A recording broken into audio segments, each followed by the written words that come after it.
What is up guys, so today I want to show you guys some gold farms you can do to make gold while leveling in TBC Classic. And to keep this video a realistic gold farming video, I'm going to stay away from primal farms because first of all I've covered all of the primal gold farms in other videos, and secondly the primal farming locations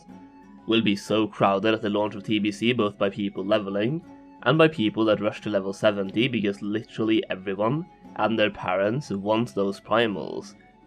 So to keep this video realistic and help you make as much gold as possible while also leveling somewhat efficiently, we are going to look at different farms than primal gold farms, because I actually believe that while leveling you will make more gold from other gold farms anyway, as there will be for way less competition, meaning you can farm with much higher efficiency. I will also try to go through it level by level, starting with the lowest level TBC gold farm and finishing with the higher level gold farm. So let's go. Gold farm number 1 is in Hellfire Peninsula, and over here I would recommend going all the way over to the western part of the zone and farming Ravagers. Ravager flesh is used in crafting the Ravager dog, which will be used in huge quantities by anyone that needs attack power, which is going to be a huge portion of the player base, to be honest, with all of the hunters you will see around now that hunters are buffed.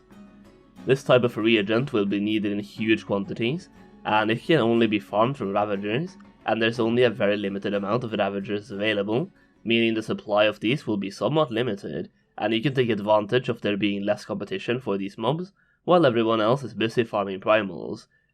One downside of this farm is that it's connected to a couple of Hellfire Peninsula quests, so people will naturally come and try to grab some kills to complete their quests, which means there will be some natural competition for the mobs.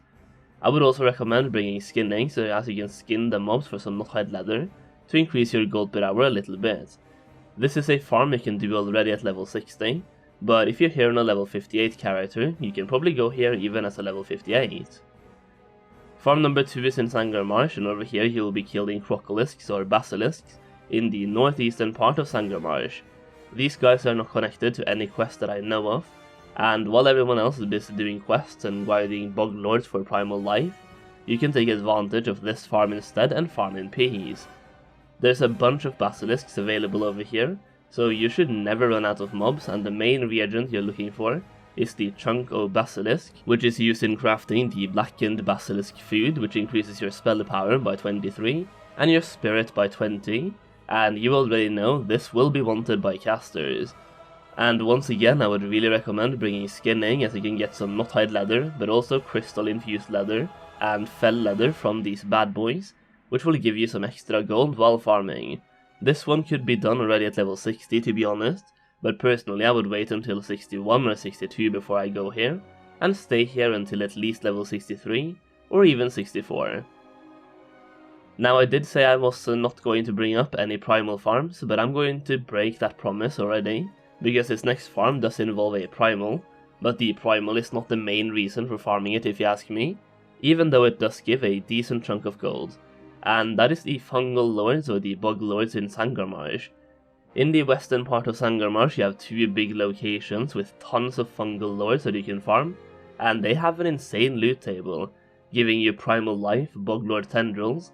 and unidentified plant parts, plus also a lot of raw gold from vendor items as well. The main reason I wanted to bring this or include this farm is that a lot of the other farms that I have talked about and will talk about are improved by having skinning, while this one actually gets improved by having herbalism, as you can gather herbs from the Fungal Lords after killing them, which can give you extra vendor trash and actual outland herbs as well, and you can get a decent amount of extra primal life just from gathering herbs from the Fungal Lords. I would say this farm is a great alternative to the previous gold farm if you have herbalism, and personally I would go here at level 62 or 63, and stay here until 64 or 65.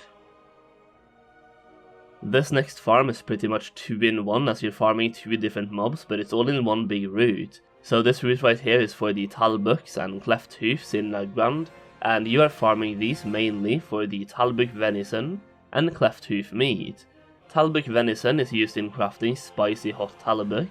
which increases the consumer's hit rating by 20 and spirit by 20 as well, and will be useful for raiders that are using this to hit their soft cap for the hit rating. Cleft hoof meat is used in crafting roasted cleft hoof, which increases the consumer's strength and spirit by 20, and will be used by warriors in TBC Classic.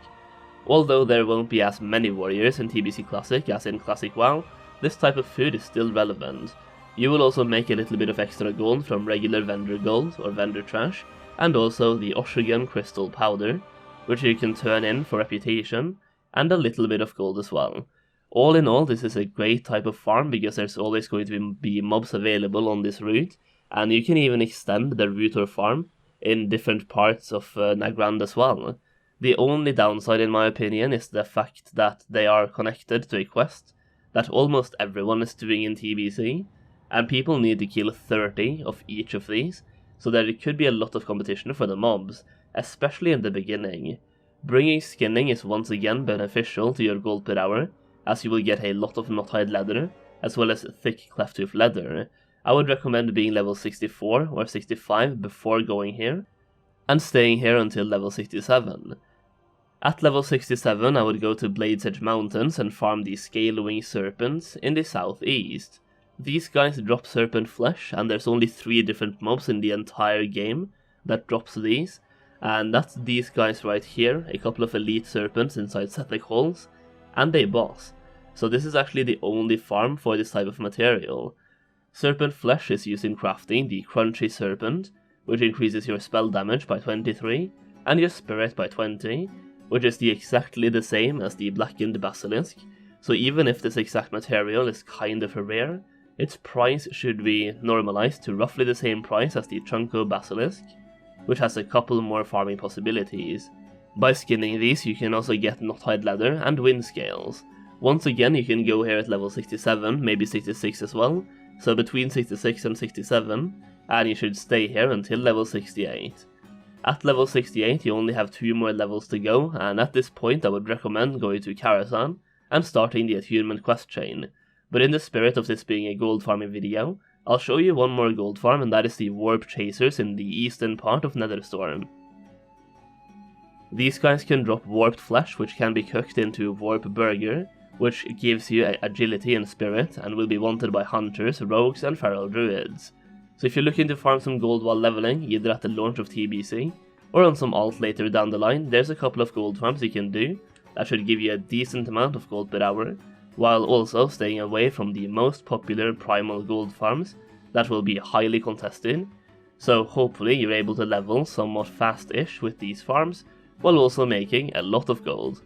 Hopefully you enjoyed the video, and if you did, remember to slap that like button for the YouTube algorithm, and also make sure you subscribe for more TBC content. Thank you so much for watching, and I'll see you again very soon.